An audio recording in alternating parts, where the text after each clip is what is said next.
Hello everybody, welcome back to the channel. My name is Nick and today I want to talk about what you should do if your crested gecko is not eating. So let's get right into it. And before we get into the video, I just want to show you guys one of our holdbacks here. Nice Super Dowel, 13 grams, looking female still. So I'm super duper excited.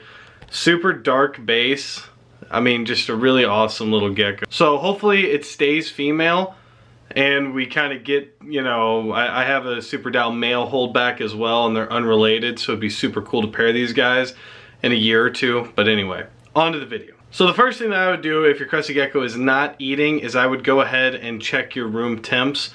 Or, you know, not your room temps necessarily, but the temperature of the tank. And I would make sure that it's getting up to the mid 70s during the day, and then kind of cooling off into the low 70s during the night. Or if you have a ceramic heat emitter, you can kind of just leave it at that heat all the time if you would like. So make sure your temps are getting into the 70s, preferably. I know there's some breeders out there who predominantly just keep their geckos in the 60s and don't have any issue. I've just noticed that where we keep our geckos that are warmer, they tend to grow a little faster, and they actually tend to eat more and more often, more noticeably. So it is just one of those things where it can be helpful to, you know, at the very least encourage growth in your crested gecko. So number one, get the room temps up. So the second thing that I would definitely try doing and recommend doing is rotating flavors. You know, we know of all the big guys and all the, you know, best foods out there and everything. I would highly recommend rotating the flavors and going ahead and like, don't just buy a 1 pound bag of Pangea growth and breeding and just feed that all the time. If they are eating it all the time and that's all you want to feed, then awesome, good for you. If they quit eating though on that, it might be time just to switch up the flavors and throw something else at them that they haven't seen before, a new smell for them. This can be, you know, pretty big for physical enrichment and mental enrichment, more than physical enrichment, of course. But either way, rotating the flavors is a huge thing. That's something that we do here. We have all the flavors of Pangea and we rotate them around so that they get introduced to a little bit of everything. And it's honestly, it seems to work for us, and I don't know if that's just because it just, you know, they feed on any flavor, or if it works because we do mix and match the flavors. So another thing that I would recommend doing if your gecko's not eating is switch to a different brand of flavoring, or sorry, a different brand of crested gecko diets. And while we're talking about switching to a different brand, remember to hit that subscribe button, because as soon as we hit 1,500 subscribers, I'll be giving away 2 Taste the Rainbow packages sent to us from Pangea.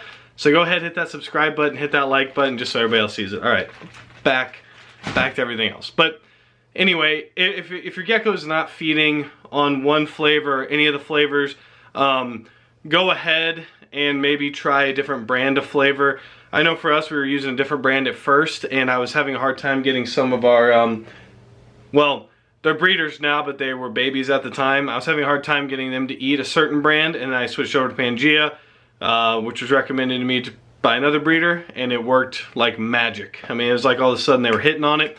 And Pangea has so many different flavors that I think that that's a huge deal. Like I mentioned earlier, it's just offering a lot of flavors I think is huge to these guys, just because I think they like it just how we like it. So another thing that can happen is you might find your crested gecko kind of going off food if you just upgraded their enclosure or you just brought them home. I kind of talked about this in a video, I think it's called like what to expect when expecting. When getting a crested gecko, you'll find that sometimes when you put them in a new enclosure, none of their scents are in there or anything like that. That's why, like for me now, when I do upgrade enclosures, I usually take something from the previous enclosure and put it in the new enclosure, so they do feel somewhat comfortable with it. But you know, it is somewhat of a stressful situation moving or coming into a new home or being upgraded into a new home. So it's something to consider, is that they may not be eating because they're a little stressed. If this is the case, honestly, give it a couple days. Don't stress out. Just kind of let it ride. And then hopefully it kind of corrects itself within 7 to 10 days typically. Also, this depends on the size of the gecko too. So, you know, if you change enclosures, you should kind of expect, maybe not expect, but if it does happen, don't be too freaked out immediately. Another thing I would recommend doing if your crested gecko is not eating, I would recommend throwing some crickets into the cage and letting it hunt. Now there are, you know, times where we've had them kind of go off the Pangea for a little bit, so we will throw in some bugs and some things of that nature to kind of get them up and moving again, and kind of get them wanting to you know, move around, because I do think that exercise and movement is important for these guys, and that's why I like giving them crickets. So not only will it kind of spark them to go, oh, let's go hunt, it'll also kind of get them, it'll get them in the hunting mode, but then it also kind of, they'll burn some calories while they're hunting, which I think is very important to wanting to eat later.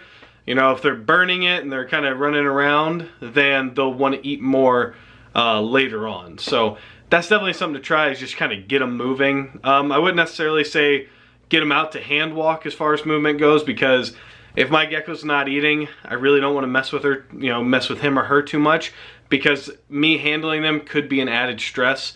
So I'm really trying to limit the stress if an animal is not eating. Another thing that can happen is males during the breeding season. If you do pair during season or you leave them together, males have been known to kind of go off food for a little bit. So that's why it's important that if you do cohab, you know, watch the weights, put more food opportunities in the tank, you know, 2 or 3 food bowls. Also still provide some crickets and some things like that. But this isn't the same for every male. Like, I have one male this year who's, and we don't cohab anymore for the breeding season. We kind of just pair the male once a month with a group of females, and then just kind of, you know, if it happens, it happens. If it doesn't, it doesn't. It just is what it is. I've had one male actually during the season put on a significant amount of weight that he didn't lose it last season. He just didn't really gain much last season because we were cohabbing last season for breeding purposes. But this year, since he's been alone, he's actually packed on quite a bit of grams. So it is kind of one of those things where that was another reason that we kind of got away from cohabbing personally. It's just because I liked how my males kind of reacted to being alone. We do have another male who is alone, same thing, and he's kind of maintained his weight from last season, so haven't seen a big change with him. I have seen him hunting more and things like that, but, you know, really, I think it just depends on the gecko. Really, gecko to gecko is what makes a huge difference in all of your care, advice, and wants and needs.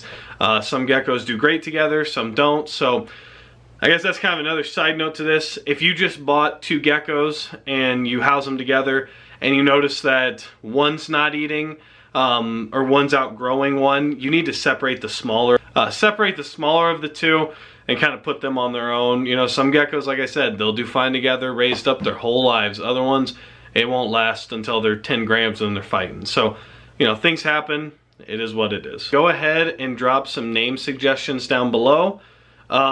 I did want to announce, let me actually go. So this gecko right here, who I showed you guys maybe a month ago, this nice little super Dow boy, and this is why I'm excited, I guess, just to show you. I mean, look at that. Her with him, are you kidding me? That's gonna be insanity. Okay, yep, okay, not yet, guys. So I did want to announce that his name, we're gonna name him Cece, aka Chocolate Chip. So if you guys want to give a name to this, I mean, hopefully it's a girl. Only 11 grams at the moment.